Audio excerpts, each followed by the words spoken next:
As-tu déjà remarqué comment certaines personnes semblent littéralement aspirer ton énergie? Comment, après avoir passé du temps avec elles, tu te sens vidé, confus ou même déconnecté de toi-même? Tu n'arrives pas à mettre le doigt dessus, mais quelque chose en toi sait que cette relation est toxique, destructrice, et pourtant, tu continues à y retourner. Ce que tu ressens n'est pas de la paranoïa, ce n'est pas de la sensibilité excessive, c'est ton instinct de survie psychologique qui tente désespérément de te protéger contre des forces que tu ne comprends pas encore totalement. Tu as été programmé pour croire que tous les humains sont fondamentalement bons, que tout le monde mérite une chance, que la gentillesse et la compréhension peuvent tout arranger. Mais cette croyance naïve, cette ouverture inconditionnelle, cette disponibilité excessive ne sont pas des vertus. Elles sont des failles dans ton système de défense psychologique. Carl Jung, l'un des plus grands explorateurs de l'âme humaine, a passé sa vie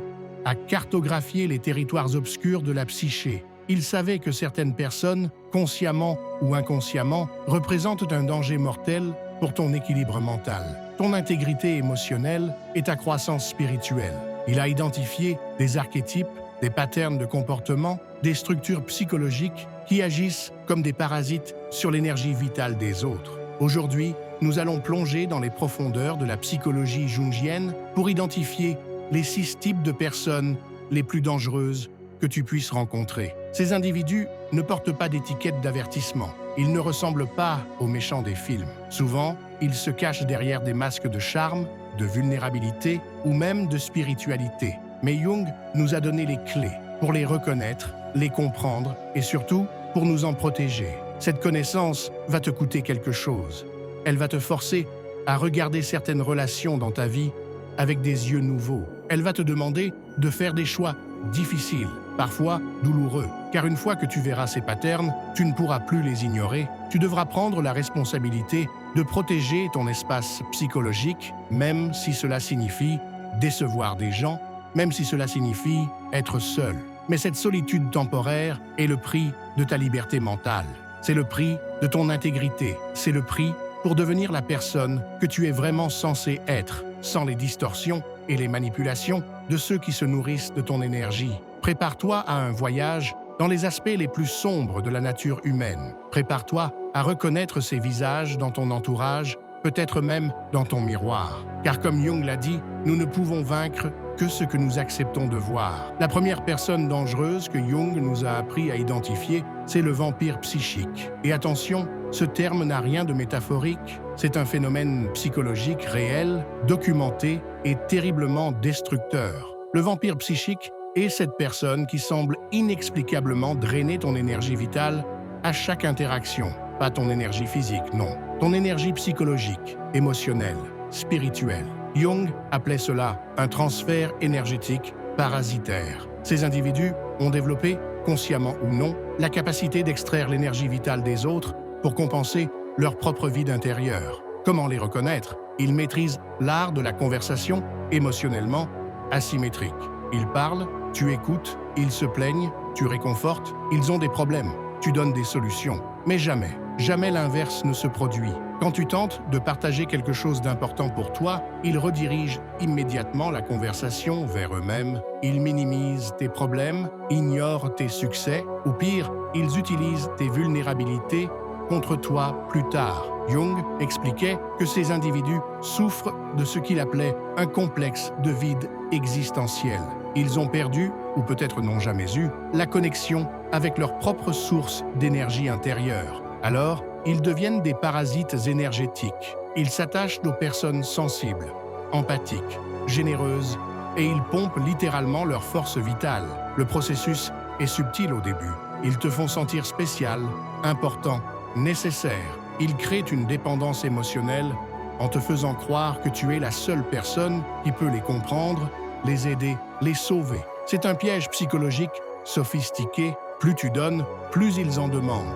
Plus tu t'investis, plus ils deviennent exigeants. Et pendant ce temps, ton propre équilibre émotionnel se détériore. Les symptômes de cette vampirisation sont clairs. Après avoir passé du temps avec eux, tu te sens épuisé, sans raison apparente. Tu as des maux de tête, une sensation de lourdeur, une humeur dépressive qui ne s'explique pas. ton sommeil devient agité. Tes propres projets stagnent parce que toute ton énergie créative est canalisée vers leur drame constant. Jung avertissait que ces vampires psychiques sont particulièrement attirés par les individus en processus d'individuation, ceux qui travaillent sur eux-mêmes, qui cherchent à grandir spirituellement. Pourquoi? Parce que ces personnes rayonnent naturellement une énergie vitale plus intense. Elles sont comme des aimants pour les parasites énergétiques. La protection contre les vampires psychiques nécessite ce que Jung appelait l'établissement de frontières psychiques. Cela signifie apprendre à dire non sans justification. Cela signifie limiter le temps passé avec ces individus. Cela signifie refuser de jouer le rôle du sauveur dans leurs drames récurrents. Mais attention, ils ne lâcheront pas facilement. Quand tu commences à établir des limites, ils intensifient leur stratégie. Ils peuvent devenir plus dramatiques, plus manipulateurs ou même agressifs. Ils peuvent te faire culpabiliser en prétendant que tu les abandonnes dans leurs moments de besoin. C'est exactement à ce moment que tu dois tenir bon. Car voici la vérité que Jung nous enseignait. Tu n'es responsable que de ta propre énergie. Tu n'es pas obligé de te sacrifier sur l'autel de la souffrance des autres. Aider quelqu'un et être vampirisé par quelqu'un sont deux choses complètement différentes. L'aide authentique mène à l'autonomie. La vampirisation mène à la dépendance. Le deuxième type de personne dangereuse identifié par Jung, c'est le projecteur toxique. Et celui-ci est peut-être encore plus destructeur que le vampire psychique, car il attaque directement ton sens de la réalité. La projection est un mécanisme psychologique que nous utilisons tous à certains moments. C'est quand nous attribuons à autrui nos propres pensées, émotions ou caractéristiques que nous ne voulons pas reconnaître en nous-mêmes. Jung disait que la projection est normale et même nécessaire dans certaines phases du développement psychologique. Mais chez le projecteur toxique, ce mécanisme devient une arme de destruction massive. Ces individus projettent systématiquement leurs propres ombres, leurs propres défauts, leurs propres intentions malveillantes sur tout leur entourage. Ils ne peuvent pas voir leurs propres failles, alors ils les placent sur les autres avec une conviction absolue. Et ils sont si convaincants dans leur projection qu'ils finissent par te faire douter de ta propre perception de la réalité. Comment cela fonctionne-t-il? Prenons un exemple concret. Une personne malhonnête va constamment accuser les autres de mensonges. Une personne manipulatrice va prétendre que tout le monde la manipule. Une personne qui a des intentions cachées va voir des complots partout. Et le plus pervers dans tout cela, c'est qu'il projette avec une émotion si intense, une conviction si profonde que tu commences à te questionner. Jung expliquait que ces projecteurs toxiques créent ce qu'il appelait un champ de distorsion psychologique. Ils réécrivent de l'histoire, ils manipulent les faits, ils interprètent chaque action innocente comme une agression. Et petit à petit, si tu n'es pas conscient de ce qui se passe, tu commences à adopter leur vision déformée de la réalité. Les dégâts sont énormes. D'abord, tu perds confiance en ton propre jugement. Tu commences par avoir de la malveillance là où il n'y en a pas. Tu deviens paranoïaque, méfiant, isolé. Ensuite, tu intériorises leurs projections. Si quelqu'un te répète assez souvent que tu es égoïste, manipulateur ou malveillant, une partie de toi finit par le croire. Le plus dangereux avec les projecteurs toxiques, c'est qu'ils utilisent souvent des demi-vérités pour rendre leurs projections crédibles. Ils prennent un défaut que tu reconnais en toi, ils l'exagèrent, ils le déforment et ils en font le centre de leur narrative. Par exemple, si tu admets que tu peux parfois être impatient, ils vont transformer cela en « tu es une personne violente et agressive ». Jung nous enseignait que la seule défense contre la projection toxique, c'est la connaissance de soi. Plus tu te connais, plus tu es conscient de tes vraies qualités et de tes vrais défauts, moins tu es vulnérable aux projections des autres. C'est pourquoi le travail d'individuation, le travail sur l'ombre, la thérapie, l'introspection sont si cruciaux. Quand quelqu'un projette sur toi, tu dois être capable de faire la différence entre ce qui est vrai et ce qui est leur déformation.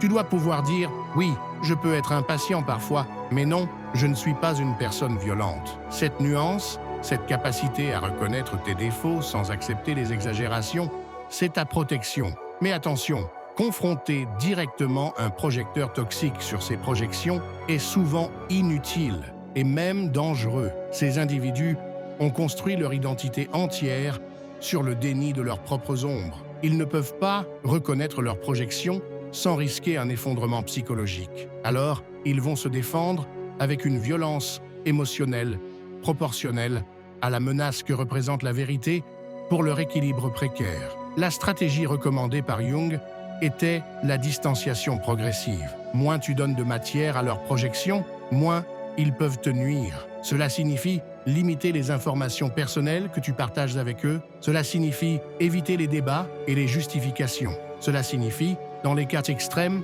couper complètement le contact. Car voici ce que Jung comprenait. Tu ne peux pas guérir la projection toxique de quelqu'un d'autre. Tu ne peux que protéger ta propre santé mentale. Et parfois, cette protection nécessite des choix radicaux. Le troisième type de personne dangereuse, selon Jung, c'est la persona manipulatrice, et celle-ci est probablement la plus difficile à identifier parce qu'elle maîtrise l'art du camouflage social. Jung définissait la persona comme le masque que nous portons en société, la façade que nous présentons au monde pour être acceptés et fonctionner socialement. Une persona saine est flexible, authentique dans son essence, même si elle s'adapte au contexte. Mais chez certains individus, la persona devient un instrument de manipulation pure. Ces personnes ont développé des personas multiples, sophistiquées, convaincantes, qu'elles utilisent stratégiquement pour obtenir ce qu'elles veulent des autres. Elles sont des caméléons psychologiques. Avec toi, elles sont exactement ce que tu veux qu'elles soient. Elles reflètent tes valeurs, partagent tes intérêts, comprennent parfaitement tes besoins. Mais tout cela est une construction calculée. Comment les reconnaître? D'abord, leur cohérence émotionnelle est suspecte. Elles semblent toujours dire exactement ce qu'il faut dire, ressentir exactement ce qu'il faut ressentir. Elles n'ont jamais de conflits internes visibles, jamais de doutes, jamais de moments de vulnérabilité authentique. Leur personnalité semble trop lisse, trop parfaite, trop adaptée à chaque situation. Ensuite, observe comment elles se comportent avec différentes personnes. Tu vas découvrir qu'elles présentent des versions complètement différentes d'elles-mêmes selon leur interlocuteur. Avec le patron, elles sont ambitieuses et professionnelles. Avec les collègues, elles sont amicales et coopératives. Avec les subordonnés, elles sont bienveillantes et maternelles. Mais aucune de ces versions n'est réellement vraie. Jung expliquait que ces personnages manipulatrices cachent souvent un vide identitaire profond. Ces personnes ne savent pas qui elles sont vraiment. Elles ont perdu, ou peut-être n'ont jamais trouvé, leur essence authentique. Alors, elles survivent en devenant ce que les autres attendent d'elles, mais toujours dans un but instrumental. Le danger pour toi, c'est que ces personnes créent des relations factices, mais émotionnellement convaincantes. Elles étudient tes besoins, tes blessures, tes désirs, et elles construisent une persona spécifiquement conçue pour te séduire. Tu as l'impression de rencontrer ton âme sœur, ton ami idéal, ton mentor parfait. Mais tu es en train de tomber amoureux d'un fantôme. La manipulation vient quand elles utilisent cette connexion artificielle pour influencer tes décisions, obtenir ton soutien, accéder à tes ressources ou simplement contrôler ton comportement. Elles savent exactement quel bouton pousser parce qu'elles ont passé du temps à identifier tes vulnérabilités. Jung avertissait que ces personas manipulatrices sont particulièrement dangereuses dans les relations intimes. Elles peuvent maintenir leur masque pendant des mois, voire des années, suffisamment longtemps pour que tu développes un attachement profond. Et quand leur vraie nature se révèle enfin, tu es déjà émotionnellement, parfois financièrement, parfois socialement dépendant d'elles. Les signes d'alarme incluent une rapidité suspecte dans l'établissement de l'intimité. Elles veulent tout savoir sur toi immédiatement. Elles partagent des secrets personnels très tôt dans la relation pour créer une fausse réciprocité. Elles te font sentir spécial, unique, différent de tous les autres dans leur vie. Autre signe, elles ont tendance à isoler leur relation. Elles préfèrent te voir seul à seul plutôt qu'en groupe. Pourquoi? Parce qu'en groupe, les incohérences entre leurs différentes personas risquent de devenir visibles. Elles contrôlent mieux la narrative quand elles contrôlent le contexte. Jung recommandait une approche de vérification croisée pour se protéger de ces manipulateurs. Observe comment cette personne interagit avec d'autres dans différents contextes. Parle à des gens qui la connaissent depuis longtemps. Sois attentif aux incohérences dans ces histoires et surtout, fais confiance à ton instinct quand quelque chose semble trop beau pour être vrai. La protection ultime contre la persona manipulatrice, c'est ton propre développement authentique. Plus tu es connecté à ta vraie nature, plus tu es capable d'identifier l'artifice chez les autres. Jung disait que l'authenticité reconnaît l'authenticité et que la fausseté, aussi sophistiquée soit-elle, ne peut pas tromper indéfiniment une personne qui vit dans la vérité. Le quatrième type de personne dangereuse, selon Jung, c'est l'ombre non intégrée. Et celui-ci représente peut-être le défi le plus complexe parce que ces individus ne sont pas consciemment malveillants. Ils sont simplement inconscients de leur propre potentiel destructeur. L'ombre, dans la psychologie jungienne, représente tous les aspects de notre personnalité que nous avons refoulés, niés ou rejetés. Ce sont nos instincts primitifs, nos émotions inconfortables, nos désirs inavouables, nos capacités destructrices. Une personne psychologiquement mature reconnaît son ombre et apprend à l'intégrer de manière consciente et constructive. Mais certains individus vivent dans un déni complet de leur ombre. Ils se sont construits une identité basée uniquement sur leurs aspects positifs. Ils se voient comme des personnes bonnes, gentilles, altruistes, spirituelles. Ils ne peuvent pas concevoir qu'ils puissent avoir des intentions malveillantes, des émotions négatives ou des comportements destructeurs. Le problème, c'est que l'ombre refoulée ne disparaît pas. Elle devient incontrôlée, imprévisible, explosive. Ces personnes vivent des éruptions soudaines de rage, de jalousie, de méchanceté, qu'elles nient immédiatement après. Elles peuvent être cruelles, manipulatrices, vengeresses, tout en continuant à se percevoir comme des victimes innocentes. Jung expliquait que l'ombre non intégrée se manifeste souvent à travers ce qu'il appelait la possession par l'ombre. La personne devient littéralement possédée par ces aspects refoulés, mais comme elle ne les reconnaît pas comme siens, elle les attribue à des forces extérieures ou à des influences négatives des autres. Comment reconnaître ces individus? Ils présentent une incohérence flagrante entre leur image de soi et leurs actions. Ils parlent constamment de paix, d'amour, de bienveillance, mais leurs comportements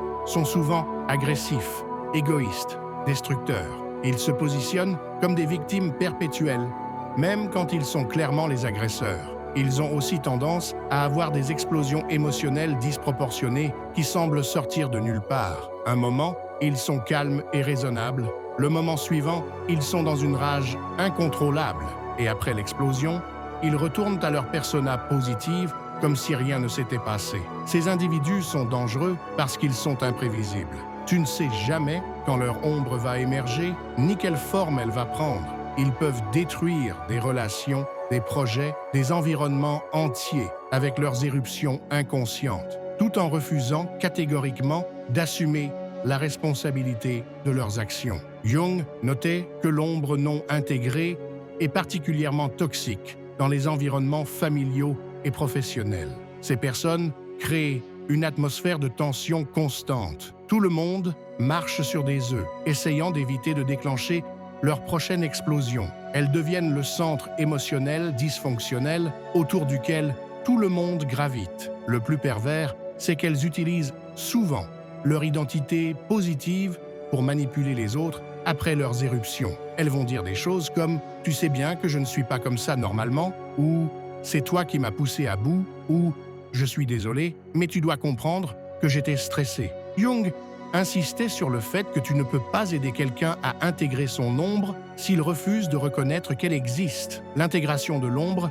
nécessite un courage immense et une honnêteté brutale envers soi-même. La plupart des gens préfèrent maintenir leur illusion de pureté plutôt que d'affronter leurs aspects sombres. Ta protection contre l'ombre non intégrée des autres passe d'abord par ton propre travail d'intégration. Plus tu es conscient de ta propre ombre, plus tu peux reconnaître l'ombre non intégrée chez les autres. Tu développes une sensibilité aux signaux subtils qui précèdent leurs explosions. Ensuite, tu dois établir des limites fermes et les maintenir même quand ils tentent de te manipuler avec leur persona positive. Tu ne peux pas laisser leurs excuses ou leur rationalisation justifier des comportements destructeurs répétés. Dans les cas extrêmes, Jung recommandait la distance physique et émotionnelle. Ces individus ont besoin d'un travail thérapeutique profond pour intégrer leur ombre et ce n'est pas ton rôle de subir leurs éruptions inconscientes en attendant qu'ils fassent ce travail.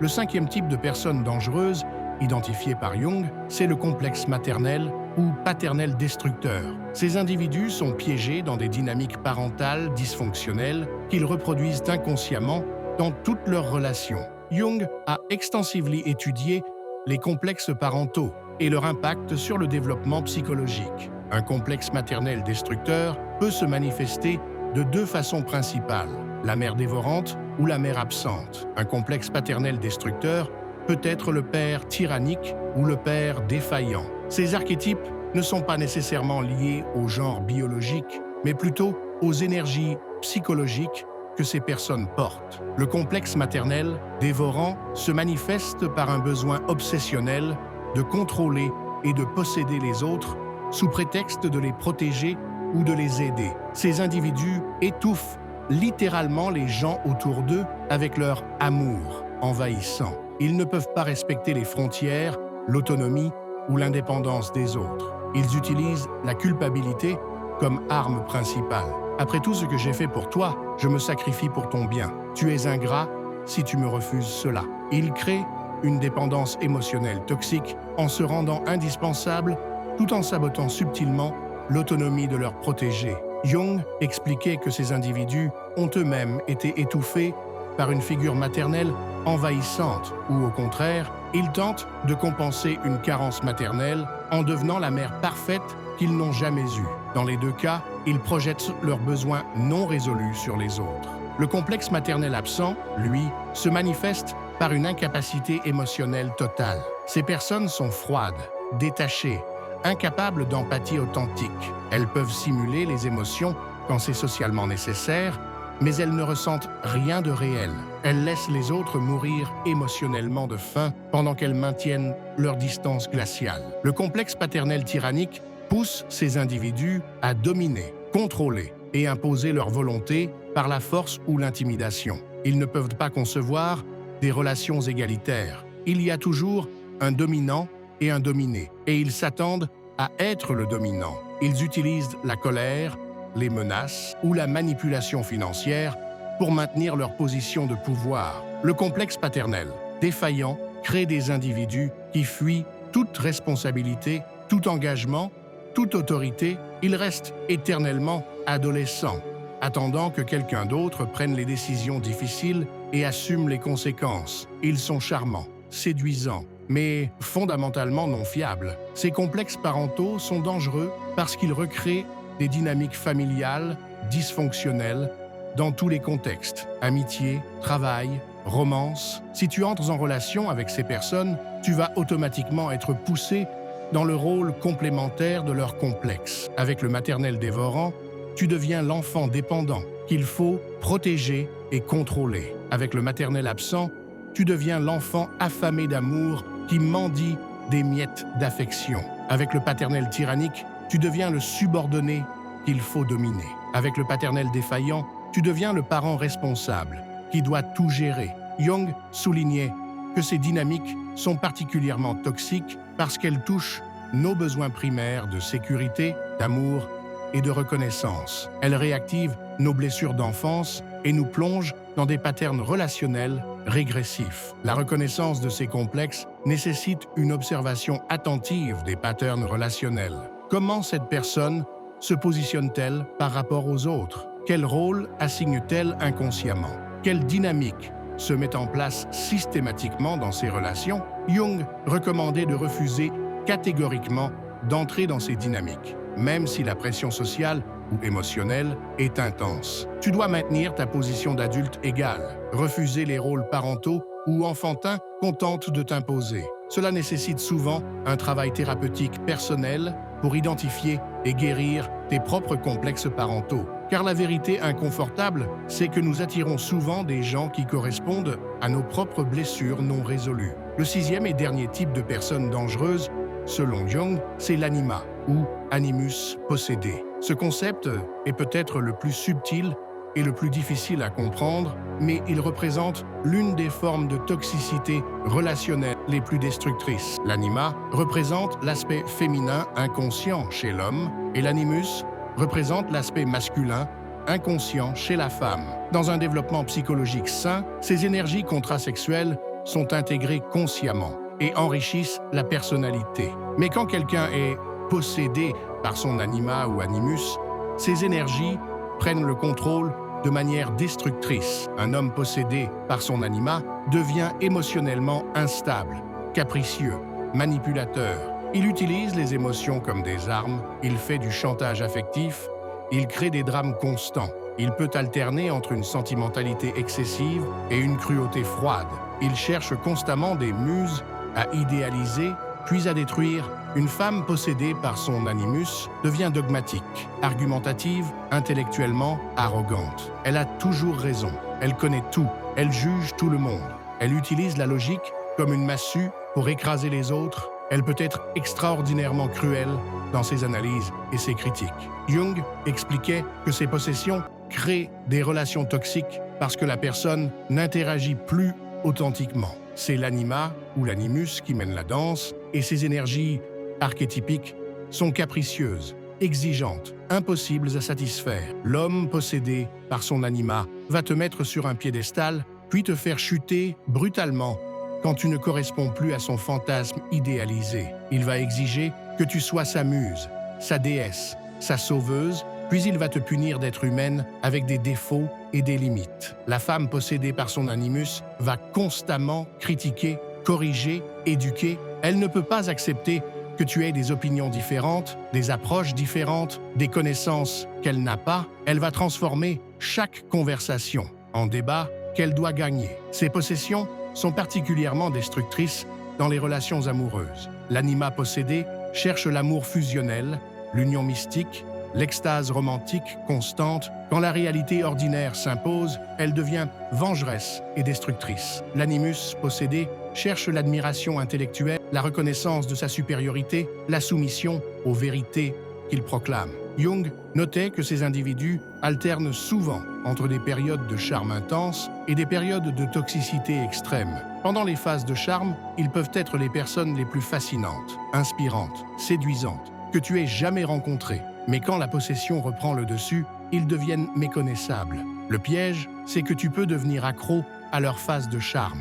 Tu commences à tolérer leur phase toxique en espérant retrouver la magie des bons moments. Mais Jung avertissait que ces cycles ne font que s'intensifier avec le temps. La protection contre l'anima ou animus possédé nécessite une compréhension claire de la différence entre l'authenticité et la possession archétypique. Une personne authentique est cohérente dans ses humeurs et ses comportements. Une personne possédée alterne entre des extrêmes inexplicables. Tu dois aussi être vigilant face à ta propre tendance à être fasciné par ces énergies archétypiques. L'anima possédé peut sembler mystérieusement féminine et séduisante. L'animus possédé peut sembler puissamment masculin et impressionnant. Mais ce ne sont que des illusions archétypiques, pas des personnes réelles. Jung recommandait de chercher des relations avec des individus qui ont fait le travail d'intégration de leurs aspects contrasexuels.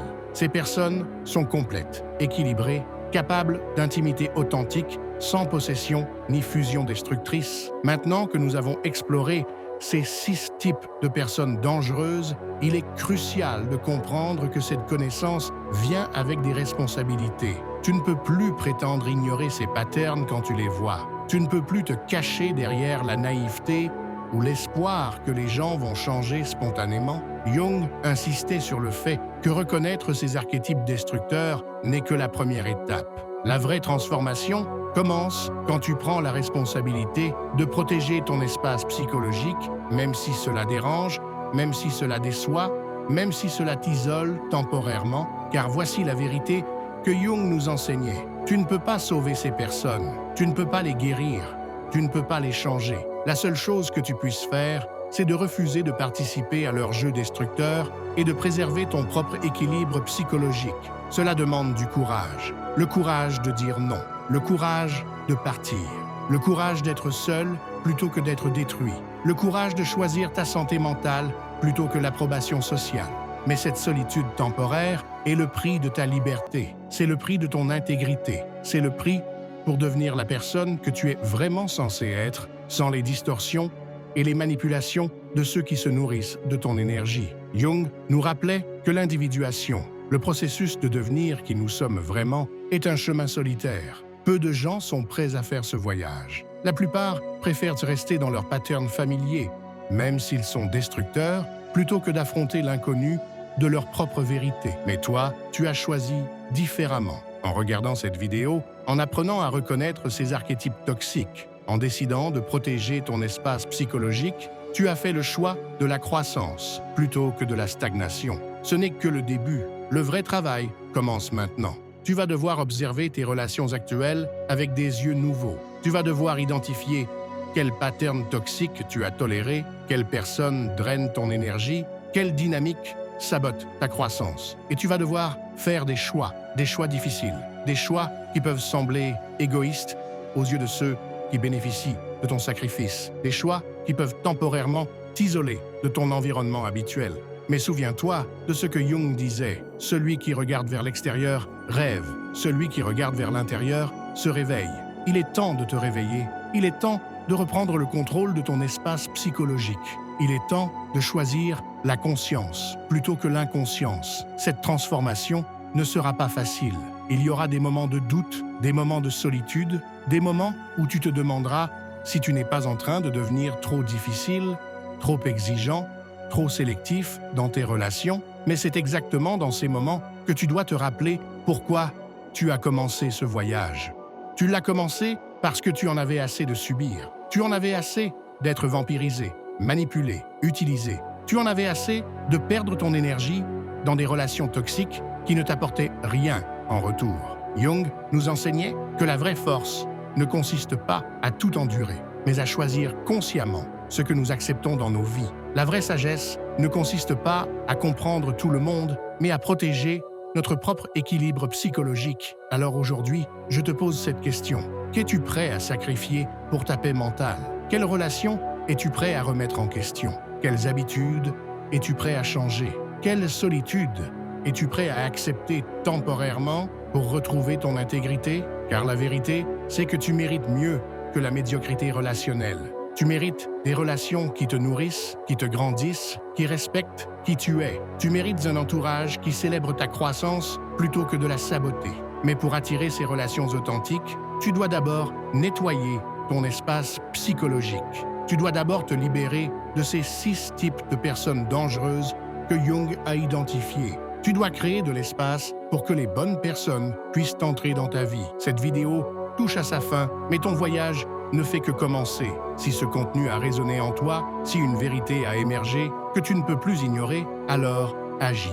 Ne laisse pas cette prise de conscience se diluer dans le quotidien et les distractions. Commence dès aujourd'hui à observer tes relations avec les outils que Jung nous a donnés. Identifie les vampires psychiques, les projecteurs toxiques, les personas manipulatrices, les ombres non intégrées, les complexes parentaux destructeurs et les animas ou animus possédés dans ton entourage. Et surtout, commence à établir des limites claires, fermes, non négociables, car c'est ta responsabilité de protéger ton espace psychologique.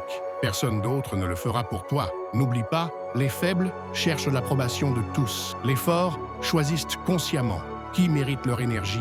Les sages comprennent que dire non aux mauvaises personnes, c'est dire oui à sa propre évolution. Si cette exploration de la psychologie jungienne t'a ouvert les yeux, si tu veux continuer ce voyage vers une plus grande conscience de soi et des autres, alors dis-le en commentaire. Écris « Je choisis la conscience plutôt que l'inconscience ». Affirme ce choix, rends-le public, car c'est en verbalisant nos intentions que nous leur donnons le pouvoir de transformer notre réalité. Et si tu veux aller plus loin dans ce travail d'individuation, la prochaine vidéo sera consacrée aux stratégies concrètes pour établir et maintenir des frontières psychologiques saines. Nous explorerons comment dire non sans culpabilité, comment se protéger énergétiquement et comment attirer des relations authentiques dans ta vie. Mais n'oublie jamais ceci, tu n'es pas responsable de réparer les autres. Tu es responsable de préserver ta propre intégrité. Tu n'es pas obligé de subir les projections, les manipulations